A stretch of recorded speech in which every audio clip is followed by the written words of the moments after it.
Olá, apesar de 3 derrotas eleitorais, de 2 processos de impeachment, de 4 processos criminais, de uma condenação num processo criminal, da ameaça de se tornar um ditador, mas só por um dia, da ameaça de perseguir adversários políticos, da tentativa sem precedentes de dar um golpe de Estado para não entregar o poder nos Estados Unidos e de reformar a máquina do Estado para acabar com cargos estáveis. Apesar de tudo isso, o Partido Republicano acaba de coroar um tipo fascistoide, uma figura mussolinesca como Donald Trump, como seu líder incontestável, seu Messias ressuscitado depois da tentativa de assassinato do sábado passado, seu candidato à Casa Branca na eleição presidencial de 5 de novembro. E como a supermaioria conservadora instalada por Trump na Suprema Corte deu plenos poderes ao presidente ao decidir que o presidente dos Estados Unidos tem imunidade total ou presumida em atos oficiais, que incluem até bate-papo em redes sociais, se for reeleito, Trump terá condições de exercer a sua vingança. Trump começou o discurso de aceitação da candidatura em tom emocional, descrevendo a tentativa de assassinato de que foi alvo no sábado, mas logo abandonou a defesa de uma união nacional contra a violência política diante do impacto do tiro que atingiu sua orelha. Partiu para o ataque, acusou o governo e o Partido Democrata de absurdos mentirosos. Foi um discurso longo e desonesto, com pelo menos 22 alegações falsas. Com 90 minutos, foi o discurso de aceitação mais longo da história recente dos Estados Unidos. Este é o Partido Republicano de Donald Trump, não é mais o partido de Ronald Reagan, um partido conservador que era a favor do liberalismo econômico, do livre comércio e da liderança internacional dos Estados Unidos. Reagan negociou com a União Soviética de Mikhail Gorbachev, mas certamente não cederia diante da Rússia de Vladimir Putin, que vai contra tudo o que foi negociado para acabar com a Guerra Fria. A Convenção Nacional do Partido Republicano, realizada em Milwaukee, no estado de Wisconsin, foi um desfile patético de gente humilhada e pisoteada por Trump, como o senador Marco Rubio e a ex-governadora Nikki Haley e o governador da Flórida, Ron DeSantis. Haley e DeSantis disputaram as eleições primárias deste ano com Trump e Rubio em 2016. Marco Rubio chegou a ser cotado para vice-presidente. Seria o escolhido se o objetivo fosse aumentar a votação entre os latinos. Rubio é da comunidade cubana de Miami. A escolha de James David Vance, ou D. Vance, senador pelo estado de Ohio de 39 anos, indica a preocupação em consolidar a votação no chamado Cinturão da Ferrugem, em estados como Ohio, Pensilvânia e Michigan, que sofrem com a desindustrialização causada pela globalização e são decisivos na eleição. São estados pêndulo que podem ir para um lado ou para o outro. A indicação de Vance também é um apelo ao eleitorado jovem. Se for eleito, Vance será o terceiro vice-presidente mais jovem da história dos Estados Unidos. D. Vance era da classe média baixa, o pai era alcoólatra, a mãe drogada, ele foi criado pela avó. Depois dos atentados de 11 de setembro, diz que se alistou no Corpo de Fuzileiros Navais, lutou na guerra do Iraque, que repudia. Na volta se formou em Direito na Universidade de Yale, uma das melhores dos Estados Unidos, onde conheceu sua mulher de origem indiana. Sua vida virou um livro de sucesso, Era Uma Vez um Sonho, nome da edição em português, e o livro virou filme. Em 2016, Vance era da ala anti-Trump do Partido Republicano. Chegou a dizer que Trump era um Hitler americano. Tinha sensibilidade política, percebeu o perigo. Trump é autoritário e fascistoide. Vance atribui sua conversão ao suposto sucesso do governo Trump. Em seu discurso na quarta-feira à noite, no melhor ou pior estilo trumpista de D. Vance, acusou o presidente Joe Biden pelo Acordo de Livre Comércio da América do Norte, o NAFTA, que teve amplo apoio do Partido Republicano, e pela invasão do Iraque. Biden exportou empregos e mandou nossos filhos para a guerra, acusou Vance. Não é bem assim. A invasão do Iraque foi uma iniciativa do governo republicano de George W. Bush e seus assessores neoconservadores. Biden votou a favor, mas não foi ele que começou a guerra. O que Vance disse é também uma crítica silenciosa à política externa dos governos republicanos anteriores. Vance é contra a ajuda militar à Ucrânia. Quando a Rússia atacou a Geórgia, em 2008, Bush falou em colocar a Ucrânia na Organização do Tratado do Atlântico Norte, a OTAN. Os europeus veem com receio uma possível vitória da chapa Trump-Vance no momento em que a Rússia invade e tenta anexar um país vizinho que um dia pertenceu a seu império, ameaça todos os países da Europa e os Estados Unidos podem, sob Trump, abandonar a OTAN. Vance deixou claro que é a favor do protecionismo econômico sob pretexto de proteger empregos industriais dos Estados Unidos e do isolacionismo político. Vamos tirar os Estados Unidos das cadeias de suprimento internacionais e fabricar nos Estados Unidos. Vamos apoiar os trabalhadores americanos e impedir o regime comunista chinês de construir sua classe média nas costas dos americanos, afirmou Vance. Foi uma convenção quase só de brancos, com seu discurso anti-imigrantes num país de imigrantes como os Estados Unidos. O Partido Republicano de Trump reflete o medo da elite branca de se tornar minoria nos Estados Unidos, o que deve acontecer em breve. O discurso de união nacional de todas as etnias é oportunista e eleitoreiro, não é o que mostra o plenário da Convenção Republicana, e alguns discursos discriminatórios afirmaram claramente que ali estavam os patriotas, os verdadeiros americanos. Foi uma convenção de mentiras. J.D. Vance mentiu ao dizer que houve um aumento da violência e da criminalidade, houve uma queda de 15% nos crimes violentos no primeiro trimestre deste ano, depois de uma queda no ano passado. É mentira que os democratas deixem entrar imigrantes ilegais para que eles votem. Só podem votar cidadãos dos Estados Unidos, eles precisam ter cidadania antes de votar. O deputado Steve Scalise, líder da maioria republicana na Câmara, mentiu sobre a produção de energia para defender a indústria do petróleo. A produção de petróleo dos Estados Unidos é a maior da história para qualquer país.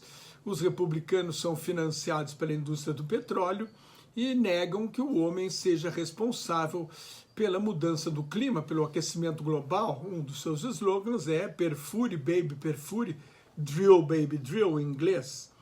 Trump começou com uma mensagem de confiança e esperança. Vamos criar uma nova era de prosperidade para todos os americanos. Como americanos, devemos estar juntos. Quero ser presidente de todos. Em tom humilde, aceitou a indicação para ser candidato. Agradeceu o amor e o apoio depois da tentativa de assassinato. Relembrou aquele dia em detalhes. Eu estava falando do grande trabalho que fiz na fronteira sul, senti algo muito forte na minha orelha. Havia sangue por toda parte. Os agentes do serviço secreto correram para o palanque.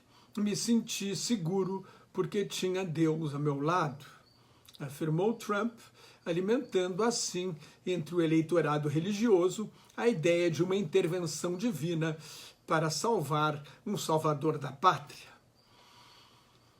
Bob Dylan escreveu uma música com Deus do nosso lado, With God on Our Side, dizendo que era uma justificativa para as guerras dos Estados Unidos e as vitórias militares. Os indígenas e os alemães, diz a letra da música, não tinham Deus a seu lado. Eu não deveria estar aqui hoje, declarou Trump. Só estou aqui na frente de Deus, só estou aqui na frente de vocês, graças a Deus Todo-Poderoso. Ele lembrou da imagem da foto em que aparece de punho cerrado eu vi milhares de pessoas que estavam preocupadas comigo, levantei o punho e disse fechado e disse lutem, lutem, lutem. Elogiou as outras vítimas e suas famílias numa humanização de Donald Trump, tirou lágrimas da plateia, pediu um momento de silêncio e disse não há prova maior de amor do que dar a vida por outra pessoa. Corey, o único morto no atentado, se jogou para salvar a família, um exemplo do que são os Estados Unidos. Não nos curvamos, não cedemos, sempre vou lutar por vocês e por nosso país maravilhoso, tornar os Estados Unidos um sucesso livre, grande e unido, disse Trump. Mas o discurso de união acabou por aí. Trump acusou o Partido Democrata de instrumentalizar o Departamento da Justiça, tornando numa arma contra adversários políticos, abandonou o tom conciliatório e afirmou que é ele que defende a democracia. A campanha democrata diz que Trump é uma ameaça à democracia. Trump falou no processo sobre os documentos sigilosos que levou para casa, que uma juíza nomeada por ele quer encerrar contra a opinião da maioria dos juristas. No discurso simplista e superficial de Trump, os democratas têm de acabar com a caça às bruxas e deixar as eleições acontecerem normalmente. Vou ganhar de qualquer jeito. Fala-se colocando na posição de vítima e não de réu nos processos criminais a que responde, que são 4. Num ele já foi condenado, mas está em recurso. Ao falar de supostas realizações de seu governo, Trump citou cortes de impostos para os ricos, uma grande economia, que ele diz que foi a maior da história, que não é verdade, a Força Especial, uma força armada, uma nova arma das Forças Armadas dos Estados Unidos, que na prática já existia dentro da Força Aérea, e também a paz mundial, que ele reivindica como uma realização sua, mas havia no mundo 51 guerras quando Trump assumiu, e 51 guerras quando ele deixou o governo, por exemplo, as guerras civis na Síria, no Iêmen, no Sudão, na Etiópia, o conflito israelense-palestino, a rebelião fomentada pela Rússia no leste da Ucrânia, o terrorismo muçulmano na região do Sahel, na África, para citar alguns exemplos. Hoje, disse Trump, há guerras na Europa e no Oriente Médio, risco de guerra em Taiwan, na Coreia e nas Filipinas. O mundo está à beira de uma terceira guerra mundial e, na opinião dele, só ele pode evitar esta guerra de uma posição de força, porque, nas suas palavras, a China e a Rússia têm medo dele. Aliás, ele atribui isso ao primeiro-ministro extrema-direita da Hungria, Viktor Orbán. É hora de mudar e este governo não sabe como lidar com essas questões, alegou Trump, e emendou com uma série de promessas vagas. Vou acabar com a inflação devastadora, baixar os juros e os preços da energia. Vamos perfurar, baby, perfurar, vamos cortar mais impostos. Cortamos impostos e tivemos maior arrecadação. Bilhões e bilhões de dólares voltaram para o país. Centenas de bilhões de dólares da Apple e de outras empresas. Estávamos batendo a China. A inflação, que ele chama de devastadora, está em torno de 3% ao ano e os Estados Unidos não estão vencendo a China. Ao contrário do que mentiu Trump, a inflação nos Estados Unidos não é a maior da história. A maior da história, o recorde, é 23,7% ao ano em 1920. A inflação chegou a 8% ao ano no governo Trump durante a pandemia e caiu para 1,4% ao ano no fim do governo Trump. Chegou a 9% ao ano no governo Biden por causa dos estímulos para evitar uma recessão na pandemia, feitos por Biden e Trump, pela escassez de mão de obra, também consequência da pandemia, pelo desajuste entre a oferta e a procura e pela invasão da Ucrânia. Os preços na mercearia estão 13,5% mais caros e não 57%, como alegou o ex-presidente. Os preços da gasolina subiram 47% e não 60%. Falando para a indústria do petróleo e gás, o ex-presidente declarou: temos ouro líquido mais que qualquer outro país, éramos independentes em energia, vamos ser autossuficientes e abastecer o resto do mundo, o que é um delírio de grandeza, porque os Estados Unidos consomem mais energia do que produzem.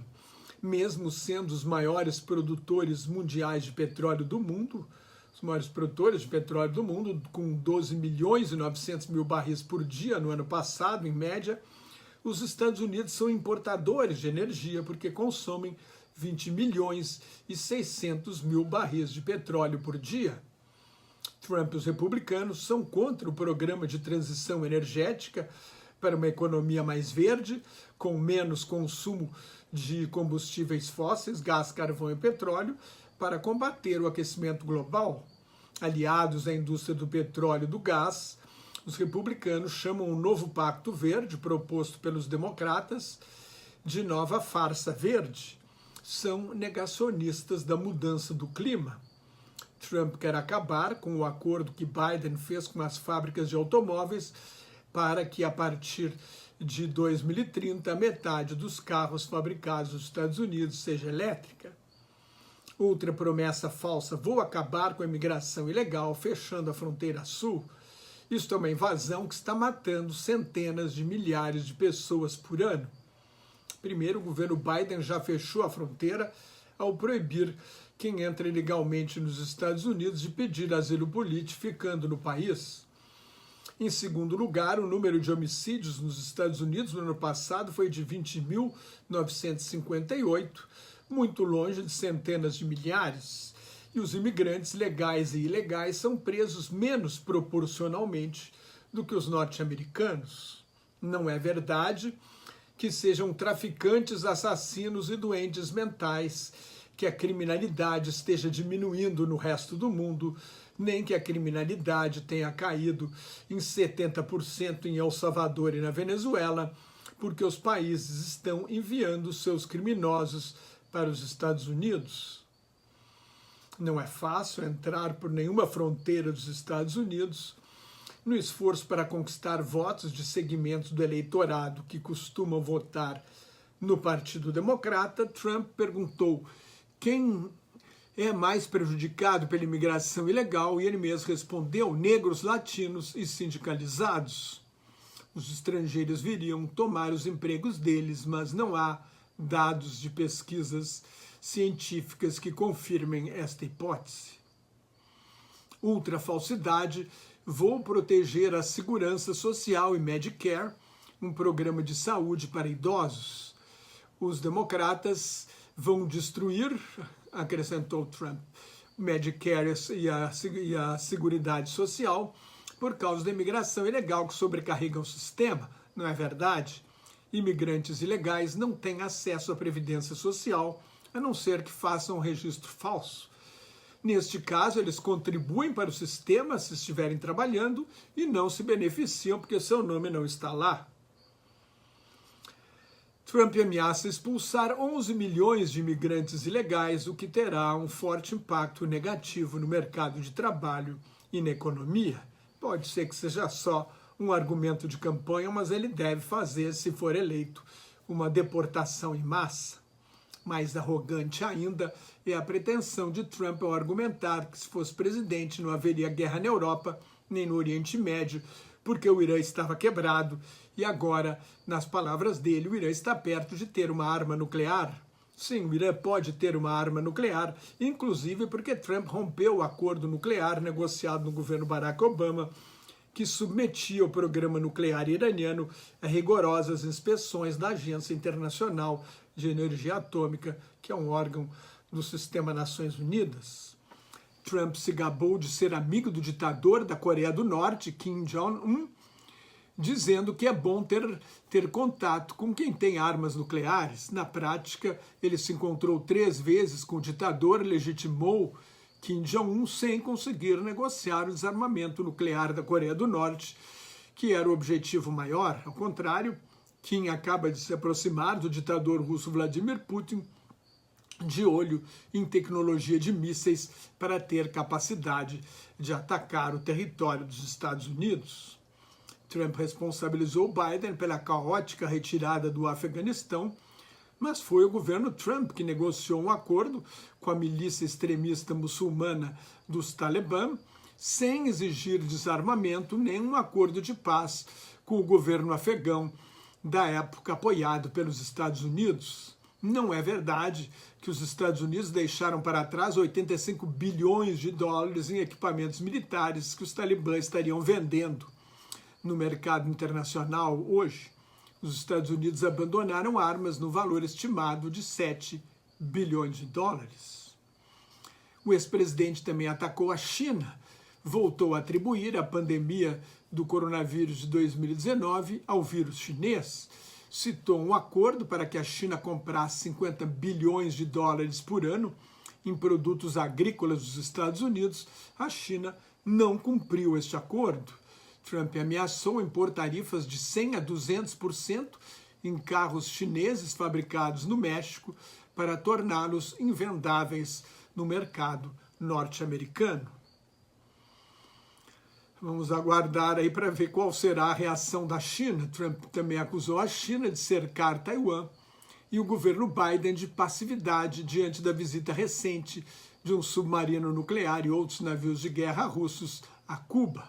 E acrescentou: queremos nossos reféns de volta antes de eu assumir o governo, os reféns que estão sequestrados pelo Hamas na guerra na faixa de Gaza.